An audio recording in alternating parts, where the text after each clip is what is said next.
Hey there, welcome back to this freelancing the good parts. The title I took from a JavaScript book, but freelancing the good part. So in this video, we are gonna talk about some good parts of freelancing. But hearing these good parts directly, don't jump into freelancing because there is a weird part coming in the next video as well. So let's get started. So people often do freelancing to get their own freedom. So people often say that, okay, you are doing freelancing, you are on boss, nobody there is to tell you that do this work at this time. So the first and foremost is flexible working hours and your own freedom. So you get your own freedom and flexible working hour. You choose your own working hour. Okay, I'll wake up late and I will do the work late night, things like that. So this is one of the best thing that in freelancing have. The clients give you the tasks, the clients give you the money. They don't care that you work late in the night at 3 a.m. doing the tasks, or wake up in the morning at 6 a.m. doing their tasks, or staying up cool and good minded in daytime and doing their tasks. They doesn't care. What they care is about the work and the main money they are providing. So this is the flexible working hour and freedom you have while doing freelancing. The next thing is good work-life balance. Once you have choose the flexible working hour benefit, you are choosing your own hours. Definitely you will choose that you will have a good work-life balance, and managing work-life balance is super important nowadays, especially in the time of COVID. There is everyone's work-life balance is messed up, and everyone finding hard to manage this work-life balance. And flexible working hour gives you to manage the good work-life balance as well. So this is one of the best thing I had about freelancing. Next thing is you can manage your own workload. Suppose you are taking some projects and you are taking some modules, or you are working hourly, and you know that, okay, I will complete this task in 10 days. You tell the client I'll complete it in tasks in 10 days, and you are calculating, okay, I'll work 5 hours per day. So you are managing your own workload, okay, and you don't need to work for anyone. Okay, I'll work for 5 hours a day and I'll complete in 10 days. You have pre-decided it, and you don't have that extra workload that people provide in a full-time job, and you have to complete that. Here you determine the tasks, you talk to the client, and after talking to the client, what you have is, you decide the timeline. So in that deciding timeline, you have a great proportion of proposing that timeline. So you have a great edge of getting your own workload. So this is one of the next good thing about freelancing.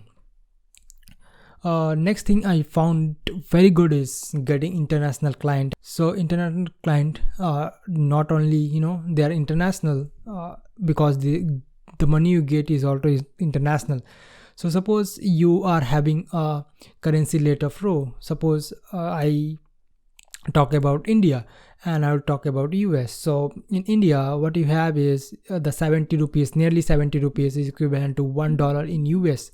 So while you are working for US client, being in India, you are earning in that US dollars. So that converts into Indian rupees ultimately. So you get a real good value of money in that freelancing position, sitting at your home, and you're earning in dollars and you're spending in rupees. This is the best thing. But again, these have some cons as well. We'll talk about that in cons, that filing of the tax and these things as well. So this was some good points around freelancing, that the good parts of freelancing. And let's move on to some other things of freelancing, that good parts. People often don't get confidence what they do. So I do web development, I don't have confidence in web development or front-end development. So they can take up a freelance position. While they take up a freelance position, they do some good work. While they do some work, they have the pressure, okay, I'm doing this for money, I'm doing this for someone, I have to do and complete this in time to have a good reputation, so that I can get some other client as well. So you have that some pressure that you will complete this task. So in order of doing that, you learn some great skills, and you don't procrastinate that I'll be doing this task, I'll be doing this task, and it keeps on delaying. You have to do tasks.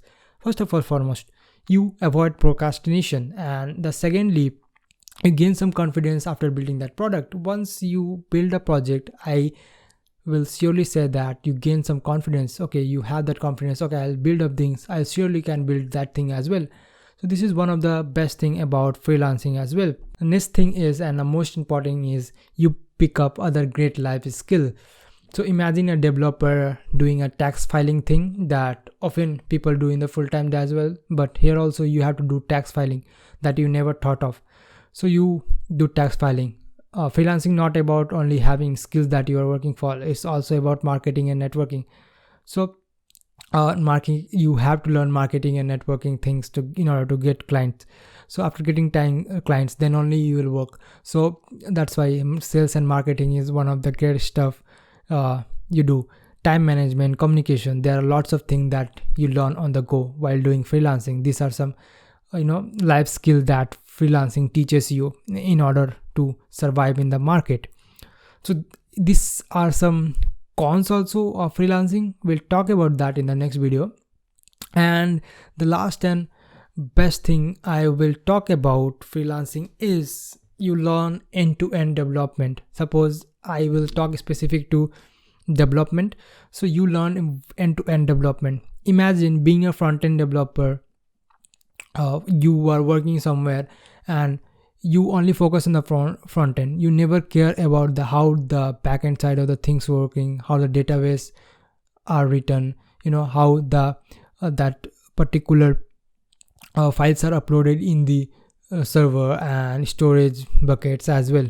So you never care about backend, being a front-end engineer, as well as being a backend engineer. You never care about how you are laying things, how the color is determined, how the layout is determined.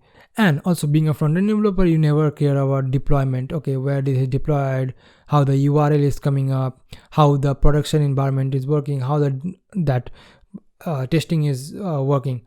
So you never care about that. But in freelancing, you have to be end-to-end developer. You have to carry out everything.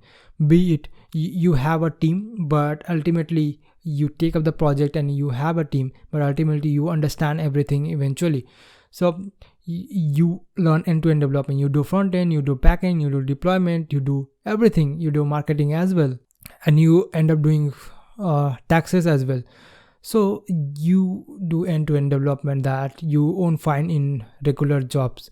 So this is one of the great thing about freelancing. But again, being a regular job has its own perks, and there are certain cons of freelancing as well. And don't jump directly into freelancing by seeing this video only. There is up and weird part coming in the series as well. So if you are new to this channel, consider subscribing, hit that like button, share with everyone, share on other platform. I really appreciate that, and do share with your friends. Tag me anywhere if you're sharing, and I will catch you up on the next video. Thank you.